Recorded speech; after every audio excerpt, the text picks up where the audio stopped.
flydubai is arguably one of the most interesting airlines in the Middle East.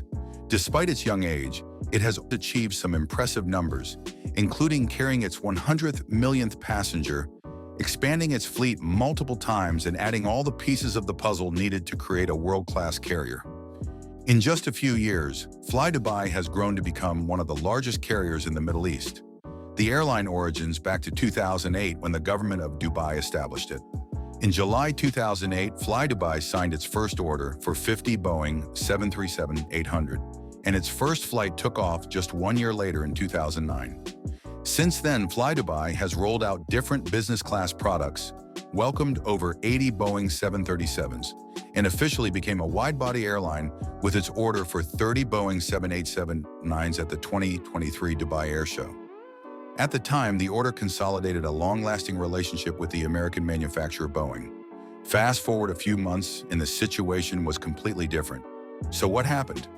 In the past years, no airline has been exempted from delivery delays. New airliners have almost always joined fleets significantly after schedule.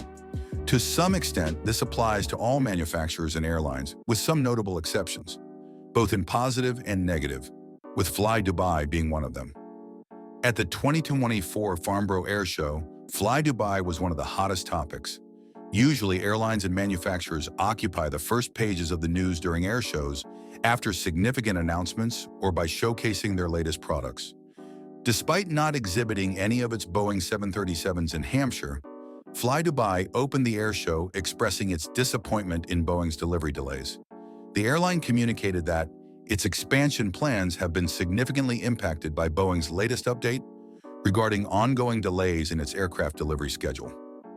This move came as a shock to some of the journalists and analysts in the media room.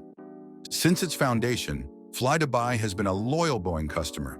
Its relationship with Boeing has allowed FC to reach the 100 million passenger milestone and open a solid international network. Today, flydubai has more than 125 Boeing 737 MAX aircraft on order to be delivered over the next decade, in addition to 30 Boeing 787s. In the summer of 2024, the airline was informed that it would not receive any further Boeing 737 MAX until the end of the year. The 14 Boeing 737s that were supposed to join FC's fleet in 2024 were not delivered, and all the deliveries the airline received were originally scheduled for 2023. Commenting on the ongoing delays, Gaith Al-Gaith, Chief Executive Officer at flydubai, said, "We are extremely disappointed to learn that Boeing will not be able to fulfill its commitment to deliver more aircraft for the remainder of the year. Boeing's short-noticed, infrequent delivery schedule revisions have hindered our strategic growth plans, resulting in significant disruptions to our published schedules. The reduced capacity will ultimately affect our customers as well as our projected financial performance." The delivery delays have serious implications with flydubai's expansion. Since its foundation, the airline has been able to open 90 new routes that did not previously have direct air links to Dubai or were not served by a UAE national carrier from Dubai. Today, flydubai network includes 126 destinations in 55 countries, spanning as west as Basel and as east as Krabi in Thailand. flydubai can benefit from operating in highly densely populated areas with a potential reach of 2 billion people. flydubai has always valued its long-standing partnership with Boeing, and both airline and the manufacturer have been resilient and agile in tackling challenges over the years. We urge Boeing to take immediate action and implement measures to stabilize its production and delivery processes to avoid further delays while upholding the highest standards. We look forward to a swift resolution of this issue, added Al-Gaith.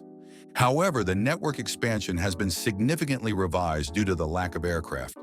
To ensure its operations, flydubai mitigated the risk by entering aircraft, crew, maintenance, and insurance agreements. The airline has also extended the lease on some of its aircraft and invested in retrofitting some of its Boeing 737-800s to ensure a more consistent onboard experience for its passengers.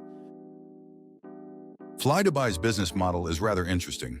The airline has been operating in a competitive environment for a while now and emerged as one of the leading airlines in the region. You might be wondering, is flydubai a low-cost carrier? Well, the answer is it depends, but not really. When we think of low-cost carriers, the first airlines that pop into our minds are often EasyJet, Spirit, and Ryanair. Like flydubai, these fly an all-narrow-body fleet. However, this is most of the analogy's end. flydubai offers different travel classes in economy, like many other legacy carriers in Europe, North America, and Asia. Sometimes the price differences are almost negligible. Depending on your fare, you can opt it for meals, checked luggage, seat selection, and more. Unlike a growing number of airlines, and of course, low-cost carriers, hand baggage is always included in every fare. The airline offers an in-flight entertainment service, which can be used for a fee in economy class. flydubai offers a proper business class service on board its fleet, including lie-flat seats, lounge access, and more. One of the many aspects impacted by the delivery delays is the rollout of flydubai's new premium business class experience. Called the Business Suite, the new cabin was unveiled at the Arabian travel market and was supposed to be launched at the end of 2023 on the Boeing 737 MAX. The airline was expecting to fly the new product on board 6 aircraft by the first quarter of 2024. However, that was not possible due to the delays. The new cabin is arranged in a 1-1 configuration and offers direct aisle access, a 17-inch 4K in-flight entertainment system, ambient lighting, privacy doors, and a lie-flat seat. These specs are not exactly what travelers may associate with a low-cost airline and actually exceed some modern cabins on twin-aisle aircraft. The cabin is just the latest iteration of flydubai's premium classes, which started in 2013 and saw the introduction of lie-flat seats in 2017. Just 4 years later, in 2021, flydubai introduced its recliner business class seats to be deployed on shorter and medium-haul routes. flydubai's premium onboard offer is matched by a developing offer on the ground. In December, flydubai inaugurated its new business class lounge at Terminal 2 to further enhance its premium experience. The new lounge features modern aesthetics incorporating natural light in its simple and elegant design that draws inspiration from the serene and timeless beauty of desert dunes. The warm tones and minimalist aesthetics feature some of Dubai's most iconic skylines and create a comfortable space both for relaxation and productivity. Just a few weeks before, the new dedicated business class check-in was presented at Terminal 2. This is not all. Passengers departing from Terminal 3 can fully use the Emirates facilities, including the premium check-in and lounges. All these aspects should be enough to move away from the traditional, low-cost image that is too often associated with flydubai.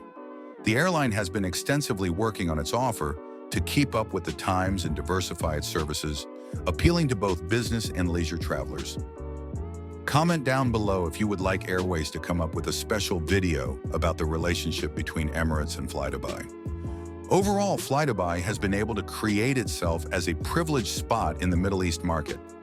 Its offer has evolved over the years to capture the market's needs, and despite the significant delivery delays, the airline has been able to thrive and unlock Dubai's full aviation potential. Have you ever flown with flydubai? How was your experience? Tell us in a comment below.